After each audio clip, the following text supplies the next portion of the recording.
लेकिन आने वाले दिनों में जब सुनवाई होगी, जब और मामले में तफ्तीश होगी, क्योंकि कई बार रेड पड़ चुकी है, कई बार छापेमारी भी हो चुकी है, तो ऐसे में गंभीर मामला है। क्योंकि जिस तरह बताया गया कि 11 जोन में भर्तियां हुई और 11 जोन में जो 4th क्लास की भर्तियां हुई, उस दौरान कई हजारों लोगों को यहां पर नौकरियां दी गई और नौकरियों के बदले उनसे जमीन ली गई। नमस्कार, आप देख रहे हैं SPN 9 न्यूज और मैं हूं आपके साथ मनीष कुमार सैनी। आरजेडी सुप्रीमो लालू प्रसाद यादव समेत 9 आरोपियों को राउज एवेन्यू कोर्ट द्वारा लैंड फॉर जॉब मामले में 1 लाख के निजी मुचलके पर जमानत दे दी गई है, जिसके बाद बिहार की सियासत गर्माती हुई नजर आ रही है। और देखा जाए तो इसमें लालू प्रसाद यादव के परिवार के भी लोग शामिल हैं। और देखा जाए तो कहीं ना कहीं अब बिहार के अंदर विधानसभा चुनाव है और उसके चलते कहीं ना कहीं लालू प्रसाद यादव को लैंड फॉर जॉब मामले में इस तरह से जमानत मिलना कहीं ना कहीं तमाम राजनीतिक पार्टियों के लिए बिहार की सियासत में एक हलचल को पैदा करता हुआ नजर आ रहा है। क्योंकि लंबे समय से सत्ता में ना आने के बावजूद कहीं ना कहीं लालू प्रसाद यादव राजनीति में अपने परिवार को सक्रिय करते हुए नजर आए हैं। लोकसभा चुनाव हो चाहे आगामी विधानसभा चुनाव की तैयारियां हो, कहीं ना कहीं देखा जाए तो लालू प्रसाद यादव और उनके परिवार की मौजूदगी हमेशा बिहार की राजनीति में रही है। ऐसे में अब यहाँ पर तमाम सवाल निकल कर आते हैं, तमाम सवालों के जवाब यहाँ पर खंगालने की कोशिश करेंगे, अपने न्यूज रूम के सहयोगियों से जानेंगे और इस मामले में आगे क्या कुछ होने वाला है इस पर भी विस्तार से चर्चा करेंगे। सबसे पहला सवाल हम यहाँ पर अमन सर से लेंगे। सर, किस तरीके से देखते हैं लालू प्रसाद यादव को कहीं ना कहीं अब लैंड फॉर जॉब मामले में जमानत मिलती हुई नजर आई, उनके साथ साथ 9 आरोपियों को भी कहीं ना कहीं जमानत मिलती हुई नजर आई, तो क्या लगता है क्या वाकई इस मामले में जमानत मिलने के बाद आरजेडी का जो सियासी भविष्य है उस पर कोई यहाँ पर प्रभाव पड़ता हुआ नजर आएगा? देखिए, बिल्कुल बिहार में आने वाले साल में चुनाव है और ऐसे में अगर यहाँ से जो लगातार इस बात को लेकर चर्चा है, क्योंकि 2004 और 9 के बीच का पूरा मामला जिसमें नौकरी के बदले ज़मीन लेने का जो प्रावधान एक तरीके से उसका जो आरोप लगाया गया, उसमें कहा गया कि भाई लालू यादव ने नौकरियाँ बांटी, उसके बदले ज़मीन अपने नाम करवा ली और यहाँ तक कि दिल्ली में जो उनके कुछ घर हैं उसके ऊपर भी छापेमारी हुई, उसकी भी तफ्तीश होती हुई नजर आई। इसमें न सिर्फ लालू यादव बल्कि उनके बेटे भी कहीं ना कहीं आरोपी हैं। तो ये पूरा मामला जो ये अपने आप में बहुत बड़ा मामला है। और चूंकि देखिए अभी जमानत मिली है, निर्दोष साबित नहीं हुए, 25 अक्टूबर को फिर एक बार इसके ऊपर सुनवाई होनी है, तो ऐसे में लालू यादव के लिए फिलहाल तो राहत है। लेकिन आने वाले दिनों में जब इसके ऊपर कह सकते हैं कि और तफ्तीश होने वाली है, और जांच होने वाली है, और पूछताछ होने वाली है, अब इसमें क्या कुछ निकल के आता है ये देखना बड़ी बात होने वाली है। क्योंकि अगर कुछ भी सबूत लालू यादव परिवार के खिलाफ गए तो यहाँ पर उनकी इमेज पर बहुत बड़ा धब्बा लग सकता है। क्योंकि तेजस्वी यादव को अगले बिहार के मुख्यमंत्री के तौर पर देखा जा रहा है, तो ऐसे में 1 साल के अंदर चुनाव बिहार में होना है। अगर यहाँ पर उनकी छवि पे किसी तरह का कोई दाग लगा, यानी अदालत में उनके ऊपर कोई दोष साबित हुआ, तो जाहिर बात है कि उनकी जो मुख्यमंत्री बनने की चाहत है, हसरत है, वो कहीं ना कहीं कह सकते हैं कि ख़त्म हो सकती है या दम तोड़ती हुई नजर आ सकती है। तो ये तमाम चीज़ें जो कहीं ना कहीं बिहार की राजनीति में इस समय जितने भी दल हैं वो नजरें बनाए हुए होंगे, क्योंकि अभी 1 साल का वक्त है। तो ऐसे में हो सकता है इस मामले में कुछ और चीज़ें होती हुई नजर आ जाए, क्योंकि मामला तकरीबन ये आप मानकर चलिए 20 से 25 साल के बीच का मामला है। और जाहिर बात है कि जब भी चुनाव आते हैं, जब भी कोई पॉलिटिकल माइलेज लेना होता है, तो ये मामला निकलकर सामने आ जाता है। और इसी तर्ज पे लगातार इसके ऊपर बात होती है कि भाई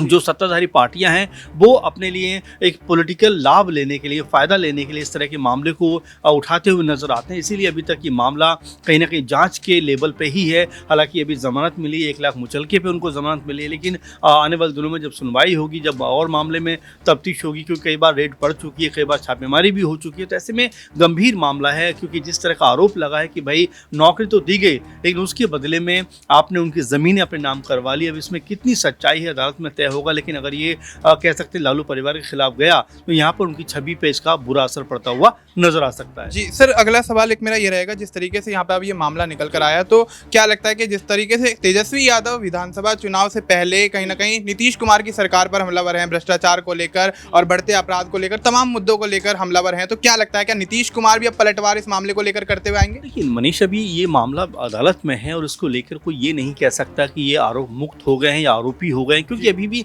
इसके ऊपर तफ्तीश चल रही है, तमाम सुनवाइयाँ चल रही हैं, जांच चल रही है। तो ऐसे में अदालत के पॉइंट ऑफ व्यू से हम ये नहीं कह सकते कि इसमें उनको जो निर्दोष साबित किया गया है या आरोपी बनाया गया। अभी मामला चल रहा है, अदालत में मामला है, लेकिन हाँ ये ज़रूर कहा जाएगा कि कहीं ना कहीं जो राजनीतिक लोग हैं इसमें बयानबाजी करते हुए नजर आएंगे। जाहिर बात है कि हर एक जो दल है, हर एक जो राजनीतिक दल है, वो ऐसे में जो राजनीतिक लाभ है इन सब चीज़ों के सहारे वो लेना चाहता। आपने देखा दिल्ली में जब पूरे का पूरा मामला हुआ, जिसमें अरविंद केजरीवाल से लेकर मनीष सिसोदिया, सत्येंद्र जैन और तमाम संजय सिंह और तमाम जो लोग जेल के अंदर गए, तो वहाँ पर बीजेपी लगातार यही माने देना चाहती थी कि भाई जितनी भी आम आदमी पार्टी के लोग हैं, नेता हैं, वो सब भ्रष्टाचार में लिप्त हैं और लगातार इस तरह के आरोप लगते हैं। लेकिन जब जमानत मिलती है तो कहीं ना कहीं पलटवार उनके ऊपर होता हुआ नजर आता है। तो ये एक तरीके से राजनीतिक लाभ लेने का भी एक तरीका बन जाता है। लेकिन जिस तरह से अभी 1 साल का वक्त बिहार चुनाव में है, ऐसे में किस किस तरह की रणनीति बनती हुई नजर आएगी, किस तरह की बयानबाजी होती हुई नजर आएगी। हालांकि अभी तक ये कहा नहीं जा सकता कि पूरी तरह से वो इस मामले से अलग हो चुके हैं, चूंकि अभी मामला अदालत में, इसको लेकर अभी बहुत सारे जो दल हैं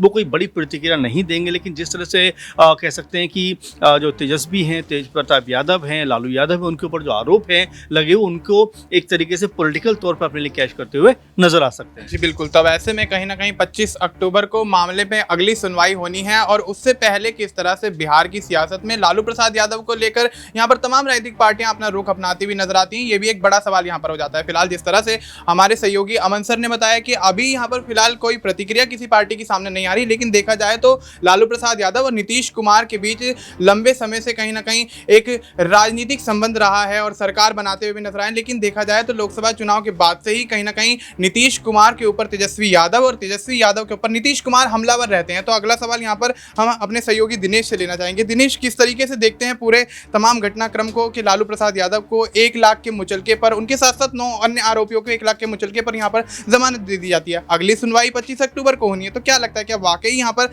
लालू प्रसाद यादव पर अगर कोई यहाँ पर आरोप यहाँ पर सिद्ध हो जाता है तो क्या वाकई सियासी भविष्य खतरे में पड़ता हुआ नजर आएगा? देखिए मनीष, लंबे समय से ये जो है जांच चल रही है और इस जांच को लेकर के बार बार लालू परिवार पर सवालिया निशान भी खड़ा होता रहा है। बार बार जिस तरीके से विपक्षी दलों के नेता उन पर निशाना साधते रहे हैं। हालांकि इसमें एक दिलचस्प पहलू ये है कि जिस वक्त रेल मंत्रालय लालू प्रसाद यादव के पास था, उस वक्त ये बताया गया कि 11 जोन में भर्तियां हुई और 11 जोन में जो 4th क्लास की भर्तियां हुई, उस दौरान कई हजारों लोगों को यहाँ पर नौकरियां दी गई और नौकरियों के बदले उनसे जमीन ली गई। तो यहाँ पर जिस तरीके से तेजस्वी यादव का नाम इस केस में शामिल है, उस केस में तेजस्वी यादव ने साफ तौर पर कहा है कि उस वक्त उनके पास कोई राजनीतिक ताकत नहीं थी, कोई संवैधानिक पद नहीं था और पूर्णतः से उन्हें झूठे केस में फंसाया जा रहा है। दूसरी तरफ यहाँ पर लालू परिवार की तरफ से ये कहना है कि जब 10-15 साल का वक्त गुजर चुका है, उसके बाद से अचानक किस तरीके से ये जो है मामला निकल करके सामने आता है और फिर से लालू परिवार के तमाम सदस्यों को निशाना बनाया जाता है,